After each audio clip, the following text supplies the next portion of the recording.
Hello, ladies and gents, guys and gals, friendly femmes and fellows all. Welcome once again to Divide and Conquer, to the Ar-Ardunaim. This will not replace the Rune campaign, be not worried, you all. This will just mark an interest of me to have a little bit of an Ardunaic experiment. So this will take us north to Gondor itself. Of course, it should be noted that Gondor is ultimately the key rival of the Ar-Ardunaim, and as such, we shall go and stab them right in the heart and see how the beast will cope with that. Now, as of late, I have been forced to kind of record episodes of for this channel without music. And so I'm looking into ways of adding music in post, basically, in order to have just a little something dazzling the senses in the background. And the reason why this has been made so pertinent is, well, it's because Google has had a bit of a crackdown on Danish music creators as a part of an ongoing negotiation, in inverted commas, others would say extortion, mob tactics, those kind of things, with the Danish institutions that guarantee some kind of guaranteed pay for musicians and composers when their work is used, whether live or online or whatever. So we have such institutions, we have some pretty robust unions overall, and this is a very, very good thing because it promotes, well, the creation of art, basically. Because if you create something, you can have it registered, and, well, then you can profit from it being used out in the wider world, and that is a very wonderful thing, which Google isn't very happy about, because it actually means that Danes are more well protected than other peoples of the world in terms of music copyright, and that is, well, not their game, or not copyright, I should say, actually more like compensation for the actual music being produced. And whilst this channel, you might be thinking, has nothing really to do with music, well, I am a musician on the side, or actually it's my main thing at the moment, despite this whole COVID business blasting down every part of the live music industry. Despite that, I do record quite a bit of music on a semi-professional to professional level, and I don't know if that's the link that has kind of broken the camel's back, that I have another channel, but even so, it's registered with different email addresses and all sorts of stuff. So rather just find it an interesting coincidence that multiple parts of my YouTube life have been hit simultaneously and seemingly independently by this whole copyright compensation crisis that Danish and also Norwegian and Swedish, possibly also Finnish, I'm not sure, musicians find themselves in. But regardless of all that, we should just crack on with whatever we can, and I can definitely still produce music, although publishing it on YouTube is becoming less and less of a given, and I will continue to produce videos, and I'll just be more mindful of what music I use, because it seems to be facing an increasing scrutiny as of late. Not that it's directly related in any way to Danish composers. I don't believe that Howard Shore is Danish, and so the music from the Lord of the Rings shouldn't be considered that either. It's certainly not performed in Denmark, and at New Line Cinema, no. So, in all respects, it's a bit of a weird one, but I just pretty much put it down to there being increased scrutiny on the whole issue of copyright on YouTube these days, because of their ongoing negotiations with the Danish music institutions. That was a long rant. but that basically explains that the diegetic music of the game itself will probably not, at least with this mod, be present any longer, and perhaps not also other mods that use copyrighted music. The Lucian mod seems to be flagged sometimes. Not a terrible large amount. And by the way, while we're doing all this, yeah, we're just heading north to Gondor, and we're having a bit of a chat on the way as to pass the time. But yeah, the Lucian mod,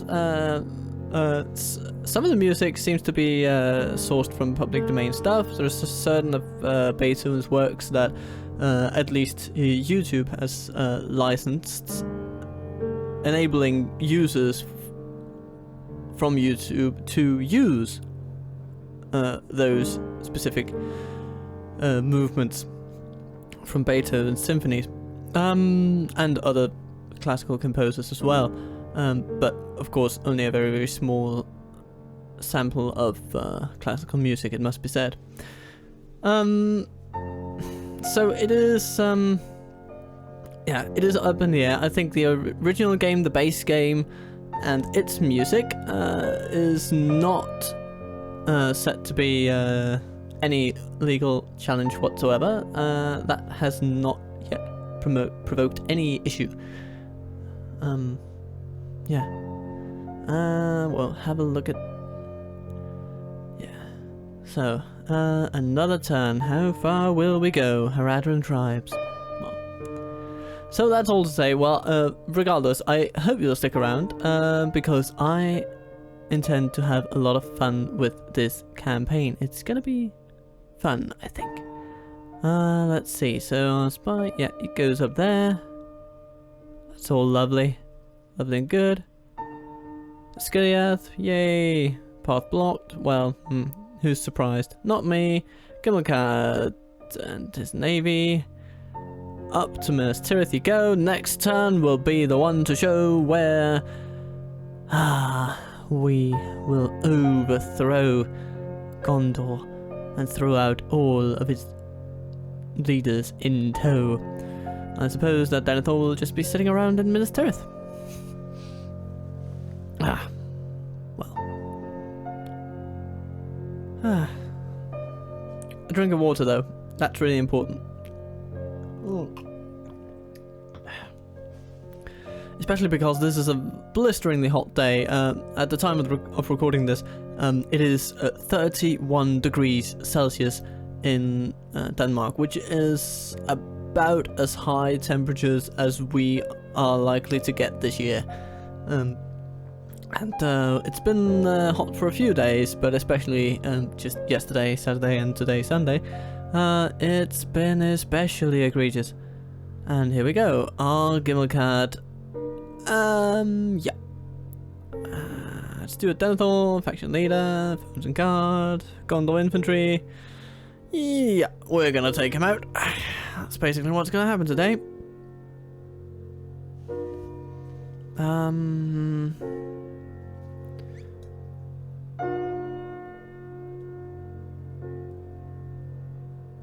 Yeah. And by mistake, I did also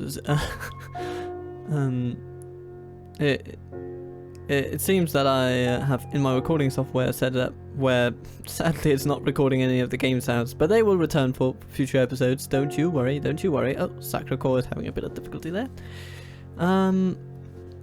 Let's get him up. Oh, hello, Faramir.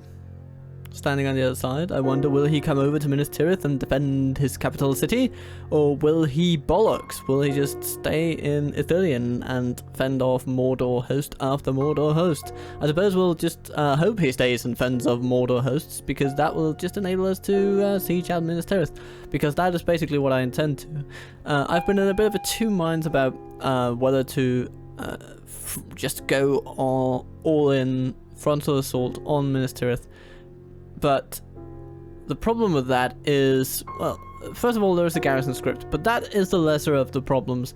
The main problem I find is that the, yeah, nope, still no music, nope. It is disabled somewhere in my chain. Damn it. Well, yeah. Oh well. But yes, like I was saying, the main problem is not the garrison script. It adds about 900 extra troops, and that would level up the playing field between the armies, just slightly at least. But that is not the main issue for me. The main issue is that the AI chooses every time to just plop its entire force right up in the very tippy top of the town square, where they just proceed to stand around using their hill advantage, and it becomes just a slog. There's nothing to the battle really. It's just rather tedious fighting them in that way when that's the tactic they resort to.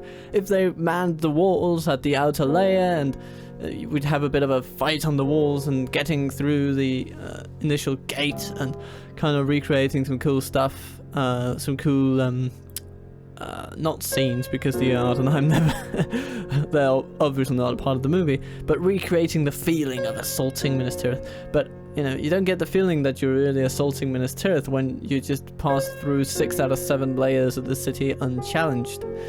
It's a bit dull, and I hope that the AI that is going to be introduced perhaps to DaC will address that issue somewhat.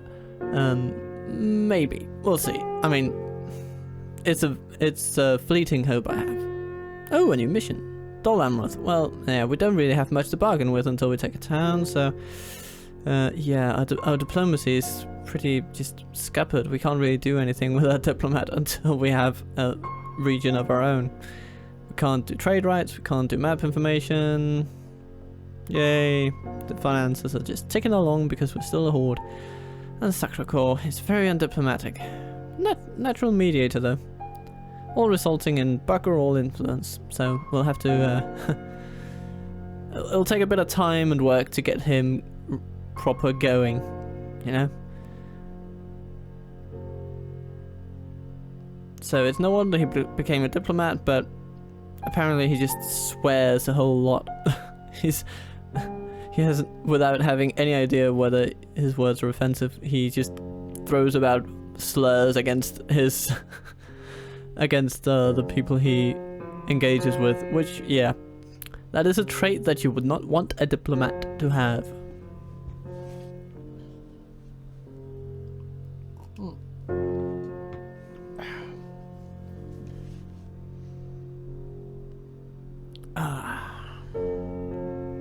So let's see, it'll be a few turns just waiting out Minas Tirith. Waiting it out, waiting for the worms. As quoted from the Pink Floyd song. There we go, another turn. Dol Amroth increases its battalion size near us. Well, that is ominous. They might come to aid their fledgling brethren in Minas Tirith. We're causing quite the devastation around it though. Basically the entire road system around Minas Tirith is engulfed in devastation. That's a bit annoying, it'll take a long time to clean up. But yeah. We have a territory to conquer, and we're not gonna do it by playing nice, are we? And here we go, another day, another end turn. Okay, Dol Amroth buggering off again. I'm not sure what they're doing up there though. If they're not coming to accost us, then what are they here to do? I wonder. It's a bit strange, that one. Mordor, what do they do? Oh, hello there. Pushing Faramir back into Eastern Osgiliath and some forces along with them. They still have quite a few forces in Osgiliath, just mostly positioned on the bridge between the two sides. Well, but if Mordor besieges Eastern Osgiliath, then Western Osgiliath can do bugger all. That is the thing that I wish were different, just slightly different. Let's see. What do... Yeah. All we have to do is wait. Oh, and Dol Amroth is back with its small battalion of troops. But yeah, if Eastern Osgiliath is besieged, you'd think that Western Osgiliath could support it via the bridge between them, or at least, you know, walk some troops through the shallows that run between the two parts of the city. But nope, that's just not possible. Oh, the King of Rohan is dead. Well, Theoden goes already. That's even before he's he gains back mobility, which is pretty sad. He just died a lonely man, or maybe he just made it outside. He just made it outside the meadow cells, and then he was struck down. Oh, that's sorry about that whole traffic business getting in the way. I'm living on a quite busy main road street, so there's quite a lot of things. But hey, let's take our navy. I neglected that a bit, so we're going to take that down to Pelagia. Urdreth. Ah, okay, so he has a picture that more befitting the unit that he comes with, which I do quite like, I must say. That's a change I haven't seen before. That's cool. Tordan. Okay, so Harada coming up to have some talks with us, apparently, or maybe just talks with Gondor. Who knows?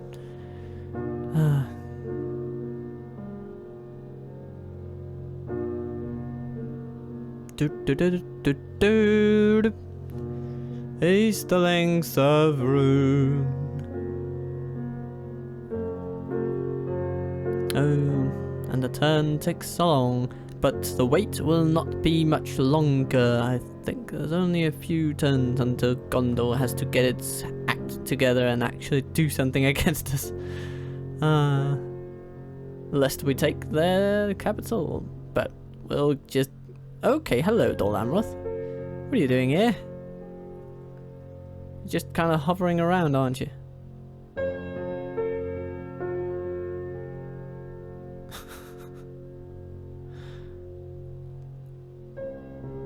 Right. Mordor keeps beating back Gondor. Or is it the other way? It's hard to tell sometimes. They're just stalemating each other at Eastern Osgiliath. Which, I mean, I thought they might succumb a bit quicker to Mordor without their capital, because that's a pretty important recruitment center for them. Another King of Rohan is dead. Rohan just can't catch a break. That must be Theodred then. Theodred gone. Oh dear. And we are to get to know Mordor, so what can we do? We can send Sacrocor over. Go on. Up to Othnak. And we'll just offer to make a payment of, let's say, 1 gold coin and give it to them. They take it and we get 750 gold coins. Diplomacy 101, people. Only give something away when you can get something in return, and hey, our diplomat got a point. Yay! Now he is less terrible at his job. Only time will tell if he improves even more.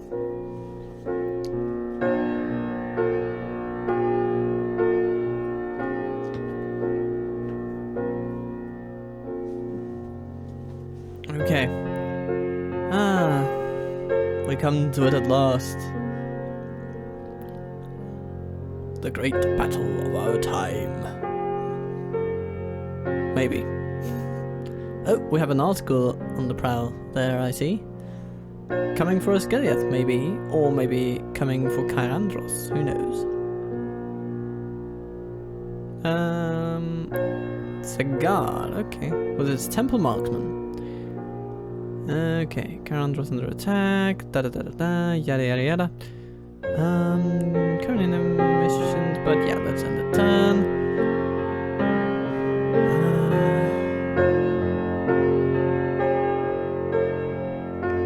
And the turns tick through as the demise of Minas Tirith comes inevitably as the seeds of time run through the sieve of destiny. Or something like that. Who even knows? But it seems that Faramir is right over here, just right behind us, ready to do something, maybe, who knows. Certainly I don't, but Gondor has done bugger all until now, so... Well, I think that... I mean... Okay, here they go. Here we go. Stuart Denethor rises up. And he goes with a night attack. What? When all his supporting forces are captains and thus excluded from battle by his... Oh... Denethor, have you lost your mind? Oh... I mean, he really must have. That siege must have taken quite a bit out of him, but it has lost it for some years. I mean, if it's full... I mean, really, he's got nothing left. Poor Denethor. Well, fellows, friends, are you ready? We have saved the game. We are warded against crashes, and we shall fight Denethor to the death, and it shall be his death because he comes with only 72 troops, and including himself, and all his allies are sleeping out around on the devastated Pelennor fields, not knowing that the leader of their nation has just decided to rush forward.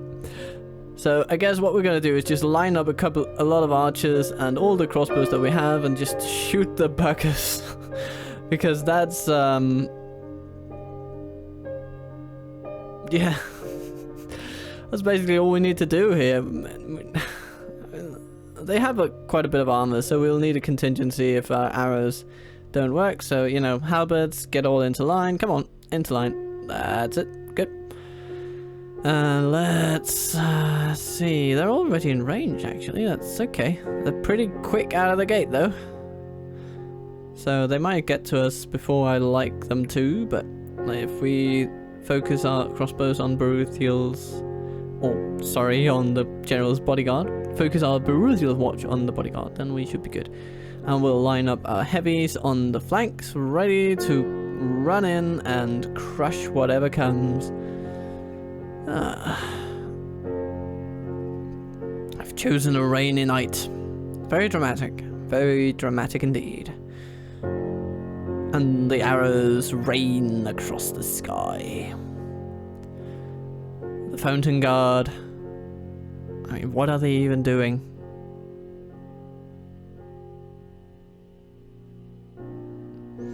Oh well. We'll line up our infantry.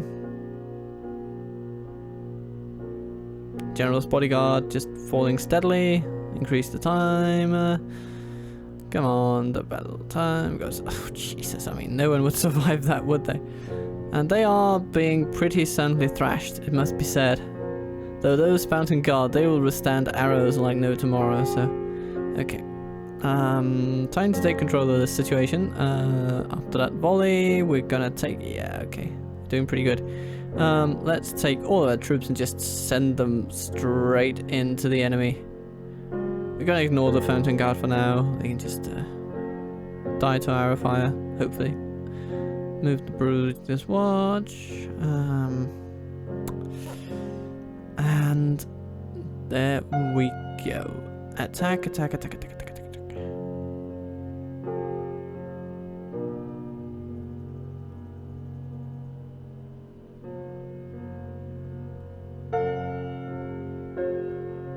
And here we go. Let's catch him, let's kill him, let's, you know, just overwhelm them with numbers. I can't even... Where is... Okay, Nadatarik charging in, and they... Oh, Jesus, yeah.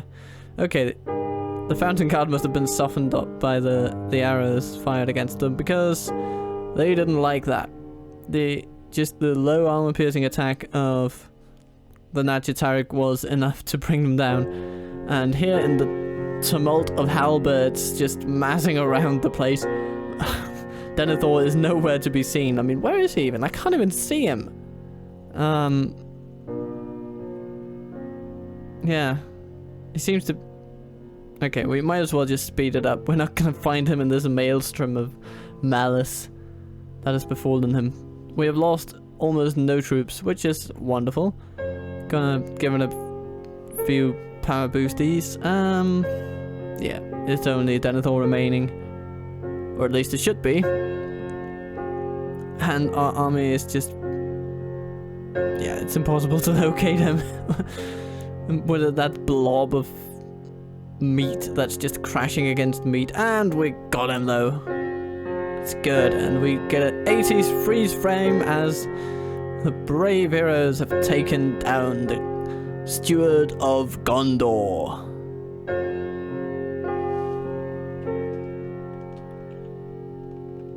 What an excellent thing though.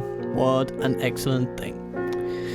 We now have Minas Tirith, ladies and gents. Perhaps a slightly anticlimactic way for Steward Denethor to die, but I mean, at least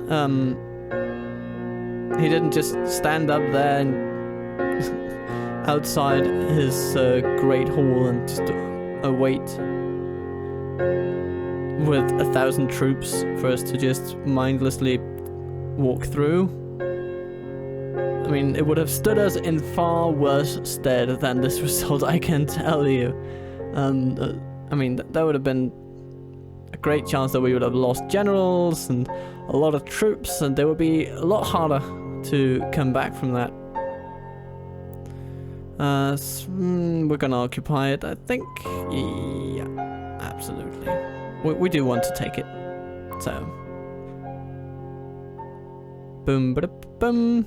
And here we go, our new capital, Minas Tirith, the city of kings, the true kings. The king's men, that is. The Steward of Gondor is dead. And we have a new seat of power. Gondor sets out to reclaim the town of Minas Tirith, or the city of Minas Tirith. Annoying overrun, nice. And Merchants Guild wants us to talk to Mordor. Okay, we'll do that. And we have Arvaldir over here with his general's bodyguard, with his army, and time will only tell what he will get up to. But yeah, so this is where we stand, people, ladies and gents. Our finances are still somewhat in the clear, which is actually pretty good when considering we didn't lose a single troop. But yeah, this is it for this episode. I wanted to conquer Minas Tirith, and that we have done. The campaign from here on out shall be defined by our battle against Gondor, but I would also try to make peace with them at some point if we can, just beat them into submission and then see where the campaign takes us. But regardless of any of that, well, I have been Captain Total Waffle. This has been the start of an Ar-Ardunaim adventure, and I hope that I will see you again for more episodes. So like if you dare, subscribe if you care, and comment below with flowery flair.